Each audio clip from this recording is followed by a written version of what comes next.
పెనుగొండ పురవీధుల్లో ధర్మానికి అహింసకు ప్రతిరూపంగా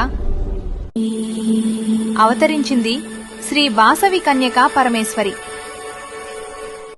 విష్ణువర్ధనుడి కఠిన నిర్ణయం యుద్ధానికి దారితీసిన వేళ రక్తపాతం ఇష్టం లేక అమ్మవారు ఎంచుకున్న మార్గం ఆత్మార్పణ.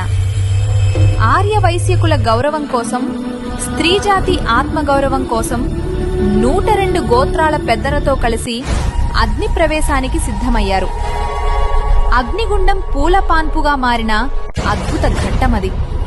ఆ మంటల్లోంచి ఆదిపరాశక్తిగా ఆవిర్భవించింది వాసవి మాత. త్యాగమే రూపమైన ఆ తల్లి నేడు మనందరి గుండెల్లో కొలువైంది ఈ పవిత్ర దినాన. ఆ తల్లిని స్మరిద్దాం. జై వాసవి మాత.